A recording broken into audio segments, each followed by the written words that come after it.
दोस्तों आज के वीडियो काफ़ी नॉलेजफुल होने वाली है। इस वीडियो को कंप्लीट वॉच कर लेना। आज मैं आपको एक एडाप्टर के बारे में जानकारी देने वाला हूँ। ये एडाप्टर मॉनिटर का है, पर देखिए ये 12 वोल्ट आउटपुट करता है और 2.5 एम्पियर देता है। भाई मॉनिटर का है तो 2.5 से 3 एम्पियर तो ये प्रोवाइड करेगा ही। कम एम्पियर में मॉनिटर प्रॉपर नहीं चल पाता है। इसमें एक प्रॉब्लम आ रहा है, इसको लोड पे लगाने के मॉनिटर से कनेक्ट करने पर मॉनिटर ऑन ऑफ हो रहा है। ऐसा क्यों होता है?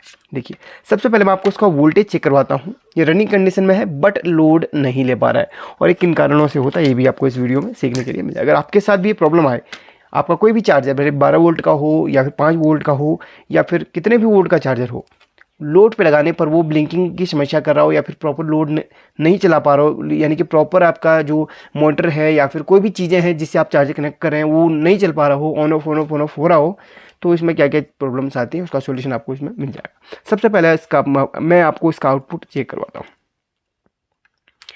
देखिए आउटपुट ये मतलब एक फ्लैक्चुएट यहाँ पर कर रहा है, एक एक्यूरेट नहीं हम कह सकते कि यार ये कितने वोल्ट आउटपुट कर रहा है। 11 से लेके 12 तक ये ऊपर नीचे हो रहा है, एक फिक्स यहाँ पर नहीं बता रहा है। अब यहाँ पर मैं कुछ इसके साथ लोड देके देखता हूँ। लोड में हम एक मोटर का इस्तेमाल करेंगे। 12 वोल्ट की मोटर है, नॉर्मली ये वैसे 24 वोल्ट की मोटर होती है लेकिन ये 12 वोल्ट से भी आसानी से चल जाती है। इस मोटर को हम चला के देखेंगे। देखिए और ये कनेक्ट कर लिया हमने यहाँ पर। अब इस पे ध्यान दीजिएगा आप, इसकी बत्ती पे, ठीक है। जैसे मैं कनेक्ट करूँगा देखिए ये ब्लिंकिंग की समस्या आ गई और मोटर नहीं चल पा रही प्रॉपरली। देखिए चल रही है रुक रही है, चल रही है रुक रही है। बिल्कुल यही मॉनिटर के साथ भी हो रहा है। और अब लोड के साथ में इसका वोल्टेज चेक करेंगे हम, अभी क्या वोल्टेज यहाँ पर बन रहा है, ठीक है। देखिए ध्यान से देखिए, ये देखिए ये वोल्टेज है, लोड पे वोल्टेज बिल्कुल 0 हो जा रहा है। तो इसमें समस्या क्या होगी और इसका समाधान क्या होगा, इसका हम पूरा यहाँ पर डिटेल से आपको समझाएंगे। तो चलिए फटाफट से आप इस वीडियो को जो है पहले लाइक कर दीजिए। लाइक अभी नहीं करते हैं तो बाद में कीजिए, लेकिन कर देना यार, बहुत मेहनत लगती है वीडियो बनाने में और आपके लिए कुछ नई नई जानकारी हम लेके आते हैं, तो आपका भी फ़र्ज़ बनता है कि यार इसको वीडियो को लाइक करके हमें थोड़ा सा सपोर्ट करें। तो ये रहा चार्जर। पहले मैं इसको शॉर्ट कर लेता हूँ इसके आउटपुट के, क्योंकि इसमें कुछ करंट स्टोर रहता है तो उसको हमने शॉर्ट कर लेना है ना, ताकि करंट नहीं लगे। देखिए इसमें स्टोर रहता है। तो ये जो प्रॉब्लम आती किस वजह से, पर देखिए सबसे पहला कारण होता है इसका मेन कैपेसिटर। जहाँ से आपकी 220 वोल्ट इनपुट कर रही है वहाँ पर रेक्टिफायर के जस्ट पास में एक कैपेसिटर लगा होता है जिसका वोल्टेज 400, 450 या फिर 500 वोल्ट करीब रहता है। देखिए 400 वोल्ट का एक कैपेसिटर है। अगर ये कैपेसिटर आपका वीक पड़ जाता है तो ये क्या करेगा, आपके जो है प्राइमरी सेक्शन में सही से वोल्टेज नहीं बना पाएगा, अच्छी तरीके से फिल्टर नहीं कर पाएगा और ऐसी मॉसफेट या फिर जो भी वहाँ पर आपका स्विचिंग के लिए लगा हुआ है उस तक प्रॉपर वोल्टेज नहीं पहुँचेगी, तो वो आपका सेकेंडरी सेक्शन में इस ट्रांसफार्मर को सही वोल्टेज नहीं दे पाएगा और ये इस पर सही वोल्टेज नहीं आएगा तो आउटपुट में भी सही वोल्टेज नहीं दे पाएगा। तो पहला जो मेन कारण होता है इस मेन कैपेसिटर के वीक पड़ने का होता है। और काफ़ी बार इन डायोड्स की भी प्रॉब्लम्स देखी गई है। अगर ये कैपेसिटर वीक है या फिर नहीं है, इसका हम चेक कैसे करेंगे ये भी आपको बता दूंगा। इसमें अगर हम इसको अभी लोड पे लगा के, यानी कि इस पे वोल्टेज देके इस पे हम एक बार हम इसमें वोल्टेज कितना स्टोर हो रहा है वो चेक करेंगे। लगभग 300 से ऊपर इसमें वोल्टेज स्टोर होना चाहिए। अगर आपका AC 220 वोल्ट या फिर 210 वोल्ट यहाँ से इनपुट हो रही है तो यहाँ पर आपका स्टोर DC 300 वोल्ट के समथिंग होना चाहिए। 280-90 भी चलता है लेकिन बहुत कम होगा, तो फिर आपको इस पर थोड़ा सा ध्यान देना है। अभी हम चेक करके इसमें देखेंगे। और दूसरा कारण होता है आपके सेकेंडरी सेक्शन में इन दोनों कैपेसिटर, वैसे एक कैपेसिटर लगा हुआ रहता है सेकेंडरी में, बट यहाँ पर 2 कैपेसिटर लगे हुए हैं पैरेलल पे लोड को मेंटेन करने के लिए। तो देखिए दोनों के प्लस प्लस माइनस माइनस साथ ही में यहाँ पर जुड़े हुए हैं। इसका प्लस प्लस इसका माइनस माइनस साथ में जुड़ा हुआ है। तो इन कैपेसिटर्स के भी वीक हो जाने, सेकेंडरी सेक्शन में जो आउटपुट में कैपेसिटर लगे थे हैं उनके वीक हो जाने की वजह से भी ये प्रॉब्लम देखने के लिए मिलती है। तो इस पर भी आपने ध्यान देना है। वैसे यहाँ पर 2 कैपेसिटर लगे हैं, मुझे तो नहीं लगता दोनों के दोनों यहाँ पर वीक पड़े होंगे। और कभी कभी समस्या कैपेसिटर की ना हो के डायोड की रहती है। जो हमारा ये SMPS सप्लाई है, इसमें ट्रांसफार्मर है, इसमें से हमारा है ना एक डायोड लगती है, DC डायोड होती है। SR, FR, SF, HEF ये सब DC डायोड्स होती हैं। DC डायोड के अंतर्गत आएगा। आप अगर DC डायोड के बारे में डिटेल से जानना चाहते हैं तो एक वीडियो का मैं आपको ना कमेंट कर दूँ, कमेंट सेक्शन में एक वीडियो की लिंक पिन कर दूंगा, आप वहाँ से जाके डीसी डायोड के बारे में बिल्कुल जान सकते हैं। तो डीसी डायोड होती है, ये क्या होती है ना, इस स्विचिंग ये ट्रांसफार्मर से ना वोल्टेज की स्विचिंग करके आउटपुट में वोल्टेज देती है। इसकी जगह पे अगर डीसी डायोड की जगह आप एसी डायोड लगाएं तो वोल्टेज आपको नहीं मिलेगी, ये सिर्फ डीसी डायोड ही यहाँ पर लगती है। इसका नंबर इस वाले में तो है SR360 नंबर की डायोड लगती है। इस डायोड के वीक हो जाने की वजह से भी कभी कभी प्रॉब्लम्स देखने के लिए मिलती हैं। अगर ये डायोड भी आपकी वीक ना पड़े तो फिर आपको सीधे मॉसफेट पे चलना चाहिए। कभी कभी ये मॉसफेट के में भी कुछ ना कुछ प्रॉब्लम्स, अगर ये मॉसफेट वाली सप्लाई है तो मॉसफेट के में भी प्रॉब्लम्स आने की वजह से ऐसा होता है। वैसे इन कैपेसिटर को, 2 कैपेसिटर को नहीं चेंज करूँगा और इसको भी मैं चेंज नहीं करूँगा। पहले मैं इसको चेक करूँगा, किस तरीके से चेक करना है आप यहाँ पर देखिए। सबसे पहले मैं इसको पावर के साथ कनेक्ट करता हूँ और मैं आपको यहाँ पर दिखा दूँ किस तरीके से आपने चेक करना है।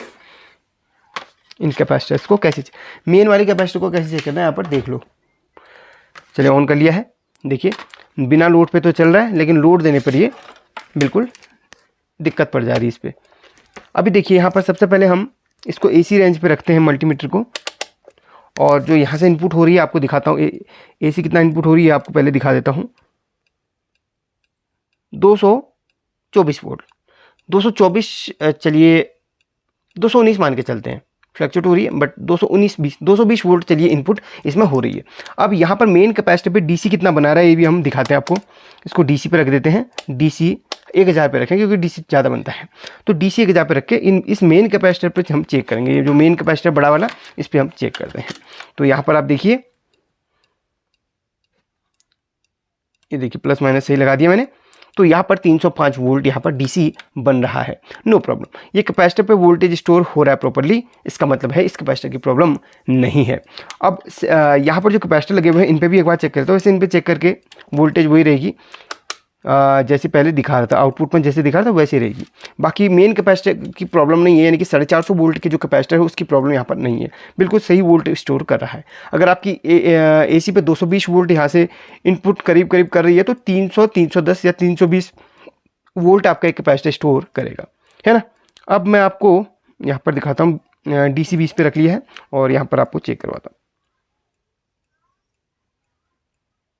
हूँ। ये देखिए वही ड्रॉप कर रहा है काफ़ी। तो एक काम करते हैं हम, जो मैंने आपको बताया था पहले स्टार्टिंग पे, है ना, पहले इसको मैं शॉर्ट कर लेता हूँ। यहाँ पे वोल्टेज अभी स्टोर हो चुकी है तो इसको शॉर्ट करके वो कर लेता हूँ।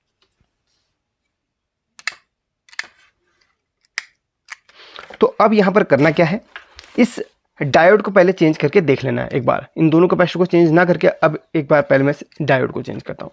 तो इस डायोड को चेंज करने से अगर प्रॉब्लम का सॉल्यूशन हो जाता है तो बड़ी अच्छी बात है। काफ़ी बार इस डायोड को चेंज करने से प्रॉब्लम आ रही है, वो डायोड कभी कभी ना वीक पड़ जाती है। तो वीक पड़ने की वजह से ये डायोड जो है ना सही वोल्टेज नहीं बना पाती है। तो ये डायोड हमें चेंज करनी है। इस डायोड की एक बार वैल्यू आपको दिखा देना चाहूँगा, SR360, SR360, ठीक है, SR देखिए 360।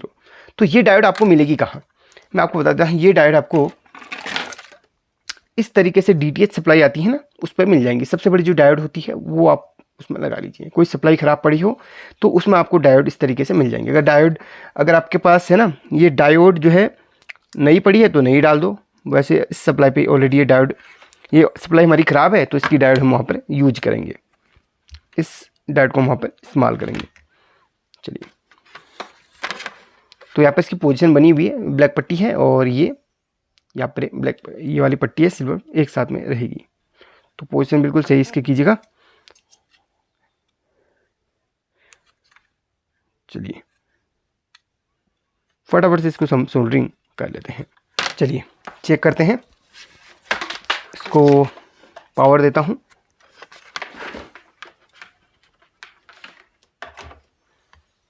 देखिए चल रहा है। एंड अभी पहले मैं वोल्टेज चेक कर लूँ यार, फ्लक्चुएट हो रही कि नहीं, ये यहाँ से पता चल जाएगा अपन को। फ्लक्चुएट हो रही है अभी भी, सॉरी इधर से ये बीच वाला प्लस है और ये माइनस है। हाँ अभी भी फ्लक्चुएट हो रही है, बट सबसे पहले यहाँ पर, चलिए पहले इसको ऑफ कर लूँ। देखिए यहाँ पर एक TL431 यहाँ पर लगा हुआ है। ये देखिए TL431 यहाँ पर लगा हुआ है, एक ट्रांजिस्टर, मतलब एक जीनर है, एडजस्टेबल जीनर इसको बोलते हैं, वो लगा हुआ है। एक बार हम उसको चेंज करके देखते हैं। पहले मैं इसको शॉर्ट कर लूँ, इसमें वोल्टेज स्टोर होगी। तो TL431 इसकी जो पहली पिन है वो ट्रिगर की है। तो पहली पिन को हम यहाँ पर पहली पिन की जो रेजिस्टेंस है उसको हम एक बार शॉर्ट करके देखेंगे। एक बार मैं काम करता हूँ, अभी यहाँ पर पहले देखता हूँ। देखिए आप देखते रहिए, यहाँ पर इसकी जो पहली पिन है उस पर जो रेजिस्टेंस लगी है उसको एक बार शॉर्ट करके देखिए।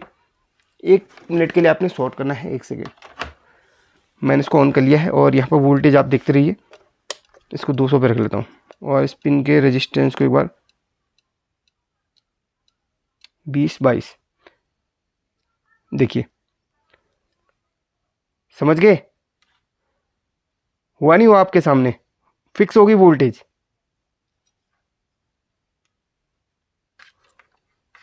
अब आपको मैं दिखाता हूँ, यहाँ पे पहले आपको पूरा चेक करवाता हूँ इस तरीके से।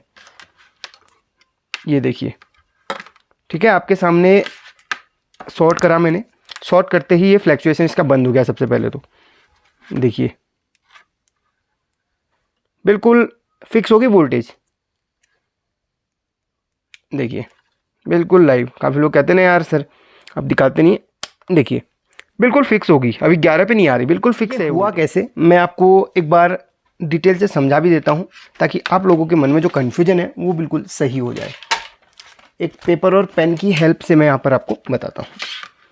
TL431 एक एडजस्टेबल जेनर डायोड है। जेनर डायोड तो नॉर्मली आपको पता होगा, जेनर डायोड तो इस तरीके से रेड कलर की दिखती है ना। जेनर डायोड इस तरीके से दिखती, 1 सेकेंड, इस तरीके से दिखती है। लेकिन जो TL431 है, TL431 है, ये एक एडजस्टेबल जेनर होती है। इसका काम सर्किट में जो वोल्टेज आउटपुट कर रही है उसको फिक्स करना रहता है। इसके फर्स्ट पिन पे एक रेजिस्टेंस लगी होती है। इसकी फर्स्ट पिन एडजस्ट की होती है, एडजस्ट की होती है ना। फर्स्ट पिन पे ना आप फर्स्ट पिन पे रेगुलेटर लगा के भी इसकी वोल्टेज को ना एडजस्ट कर सकते हैं, बिल्कुल एडजस्ट कर सकते हैं। और ये इसकी ना कैथोड एनोड पिन होती है।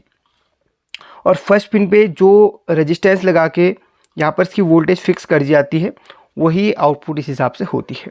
फर्स्ट पिन पे एक रेजिस्टेंस यहाँ पर लगी हुई है, एक रेजिस्टेंस यहाँ पे फर्स्ट पिन पे इसकी लगी हुई है। तो उस रेजिस्टेंस को अगर आप शॉर्ट करेंगे तो आउटपुट में आपको वोल्टेज बहुत ज़्यादा मिलने लगेगी। मैं आपको यहाँ पर बिल्कुल लाइव दिखाता हूँ। और अगर आप उस पर एक रेगुलेटर लगा देते हैं तो फिर वोल्टेज जो है ना आपके हिसाब से आउटपुट करेगी। अगर आप एक रेगुलेटर लगा देते हैं, रेगुलेटर लगाने के बाद अगर आप इसमें से 20 वोल्ट पे निकालना चाहे तो 20-25 वोल्ट भी निकाल सकते हैं, जिसकी इतनी मतलब इसकी जितनी क्षमता होगी उतना निकाल सकते हैं। तो इसकी फर्स्ट मिनट पे आपको मैं पहले ट्रैक करवा दूँ। जो यहाँ पर TL431 लगा हुआ है, इसकी फर्स्ट मिनट पे जो रेजिस्टेंस लगी हुई रहती है, इसकी वैल्यू शिफ्ट होने की वजह से या फिर रेजिस्टेंस वीक होने की वजह से या फिर ख़राब होने की वजह से आउटपुट बिगड़ जाता है। तो आउटपुट पर प्रॉपर वोल्टेज कभी कभी मिल नहीं पाती है। तो इसी वजह से होता है। अगर आप इस रेजिस्टेंस की जगह एक रेगुलेटर इस्तेमाल करते हैं तो रेगुलेटर आप जिस हिसाब से रेगुलेटर को घुमाएंगे उस हिसाब से रेगुलेटर आपका ये वोल्टेज आउटपुट करेगा। तो एक वीडियो मैंने ऑलरेडी बना के रखी है, उसको आप देख लेना। तो जैसे मैं इसकी रेजिस्टेंस को शॉर्ट कर देता हूँ तो इसकी जो आउटपुट है उस पर आप देखना बिल्कुल इसकी आउटपुट वोल्टेज बिल्कुल ज़्यादा आने लगेगी। देखिए मैं आपको दिखाता हूँ पहले। बस ये मेन रेजिस्टेंस का यहाँ पर खेल है। तो कभी कभी ये रेजिस्टेंस ख़राब भी हो सकती है या फिर इसकी वैल्यू शिफ्ट भी हो सकती है। तो इसकी वजह से यहाँ पर वोल्टेज कभी कभी गड़बड़ा जाती है। देखो अभी तो मैंने जब इसको शॉर्ट किया तो वोल्टेज यहाँ पर फिक्स हो गई है, अभी फ्लैक्चुएट नहीं कर रही है। देखिए अभी आप यहाँ पर ध्यान से देखिए, ये देखिएगा सामने आउटपुट देखिए, अभी बिल्कुल सही आ रही, कोई भी फ्लैक्चुएशन इसमें नहीं है। देखिए मैं 1 सेकंड के लिए यहाँ पर शॉर्ट करूँगा क्योंकि जो कैपेसिटर यहाँ पर लगे हुए हैं वो 16 वोल्ट के हैं और वोल्टेज इसमें से ज़्यादा आउटपुट निकलती है और 16 वोल्ट के जो कैपेसिटर हैं वो फट सकते हैं। इसलिए अगर आप जब इसमें मॉडिफिकेशन करें तो एक कैपेसिटर को जो आउटपुट में जो कैपेसिटर लगे हुए हैं उनको चेंज कर लें। आप इनमें 35 या फिर 40 वोल्ट के कैपेसिटर लगा लें, क्योंकि अगर कम 16 वोल्ट से कम के रहेंगे तो वो फट सकते हैं ओवर वोल्टेज की वजह से। आपको एक बार मैं दिखा देता हूँ ऐसे करके। जैसे मैं इसको शॉर्ट करूँगा, देखिए यहाँ पर लाइट भी बढ़ जाएगी। देखिए इधर पे देखिए, ध्यान दीजिए, लाइट भी बढ़ जाएगी और वोल्टेज भी बढ़ जाएगी। सिर्फ 3-4 सेकंड के लिए करूँगा। देखिए लाइट बढ़ी ना, लाइट बढ़ी ना, और वोल्टेज कितनी आ गई है, 18 वोल्ट से ऊपर जा रही है। तो ये जो रेजिस्टेंस है ये एडजस्टेबल जेनर की फर्स्ट पिन पे लगी हुई रहती है। इस रेजिस्टेंस की जगह आप एक रेगुलेटर भी लगा सकते हैं, अगर वोल्टेज आप अपने हिसाब से करना चाहें तो। रेगुलेटर बोले तो एक पोटेंशियोमीटर भी लगा सकते हैं, पोटेंशियोमीटर भी वही काम करेगा। देखिए आप इसके लाइट भी देखिए बढ़ जाएगी, और यहाँ पर देखिए सामने वोल्टेज कितनी बढ़ रही है, और ये जो कैपेसिटर ना गर्म भी होने लगेंगे। क्यों? क्योंकि यहाँ पर एक कैपेसिटर 18-20 वोल्ट को सहन नहीं कर सकते, सिर्फ 16 वोल्ट के यहाँ पर लगे हुए हैं। देखिए 18-19 वोल्ट के समथिंग ये वोल्टेज की जा रही है। तो देखिए अभी वोल्टेज की फिक्स हो चुकी है। तो क्या क्या चीज़ें थी यहाँ पर मैं आपको बता देता हूँ। यहाँ पर क्या क्या चीज़ें हमने चेंज करनी थी मैं आपको पहले क्लियर कर दूँ। फिलहाल अब इसकी वोल्टेज फिक्स हो गई है। मैंने यहाँ पर सिर्फ शॉर्ट किया, शॉर्ट करने से काम बन गया। लेकिन आपके साथ ये प्रॉब्लम्स आती हैं, तो आपने ये मेन कैपेसिटर एक, ये 2 कैपेसिटर, इनमें से दोनों चेंज करके देख लेने हैं। आपने ये डायोड है ये चेंज करके देख लेना है। और तीसरी चीज़ है ये एडजस्टेबल जेनर चेंज करके देख लेना है, और उसके सबसे पहली पिन पे जो भी रेजिस्टेंस लगी है उसको चेंज करके देख लेना है। तो इतनी सारी चीज़ें अगर आप चेंज करते हैं तो आपका प्रॉब्लम का सोल्यूशन 101% हो जाएगा। अगर नहीं होता है तो उसके बाद लास्ट में फिर आपने ये मोस्टफेट या फिर ट्रांजिस्टर या फिर आईसी जो आपके सप्लाई पे लगी हुई है वो चेंज करके देख लेनी है। और ये एडजस्टेबल जेनर हमारी DTH सप्लाई पे भी लगी हुई रहती है। ये देखिए 431, इसके वोल्टेज को भी हम अपने हिसाब से आउटपुट करवा सकते हैं। एक वीडियो बना चुका हूं, आप उस वीडियो को देख लेना जिसमें मैंने इसमें डिटेल से समझाया है। तो इसी जेनर का सबसे, आप लोग सोचेंगे यार ये ट्रांजिस्टर टाइप का दिख रहा है तो इसे जेनर क्यों बोले। देखिए एडजस्टेबल जेनर है, ये ट्रांजिस्टर के फॉर्म पे यहाँ पर आया हुआ है। अगर आप इसकी पिन आउट देखेंगे तो आपको टोटली यहाँ पर सीखने को मिल जाएगा। Pin out TL 431 pin out करके गूगल में सर्च कर लीजिए। बाकी आपको डिटेल से समझा दिया। हम रिपेयरिंग तो करते ही हैं, उसके साथ साथ आपको एक बेसिक नॉलेज भी हमेशा देते हैं ताकि आप लोगों को कुछ ना कुछ नया सीखने के लिए मिल सके, क्योंकि हम डिटेल से समझाने को ज़्यादा बेटर समझते हैं। तो देखिए ये तो ऐसे ही शॉर्ट करके हमारा काम बन गया, लेकिन अगर नहीं बनता तो फिर हम इसमें और डीपली इसमें जाते या फिर रेजिस्टेंस हम चेंज कर लेते।